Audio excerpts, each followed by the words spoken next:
जंगल में बहुत सारे गधे रहते थे और बड़े आराम से जी रहे थे।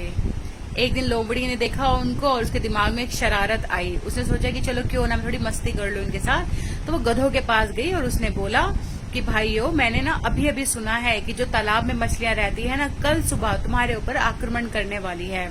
अब गधे तो बेचारे गधे ही थे, उन्होंने आव देखा ना ताव देखा, ना किसी से बात करी ना कुछ, और डर के मारे गांव की तरफ भागने लगे।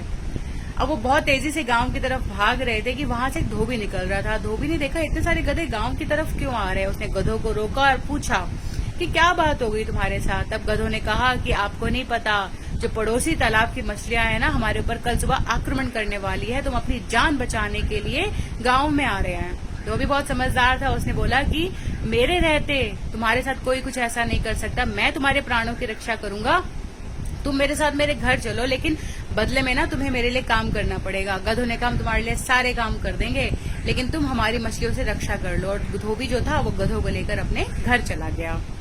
बस वो दिन और आज का दिन है कि गधे इसी विश्वास में जी रहे हैं कि उनकी रक्षा जो धोबी है वो मछलियों से कर रहा है, तभी उनकी जान बच पाई है, और जो धोबी है वो अपना काम निकाल रहा है। आज के समय में भी बहुत से लोग हैं जो गधों के समान है, जो इस विश्वास में जी रहे हैं कि जो सामने वाला है वो उनकी मछलियों से रक्षा कर रहा है, और इसी रक्षा के बदले में वो उनके लिए गधों की तरह काम करने में लगे हुए हैं।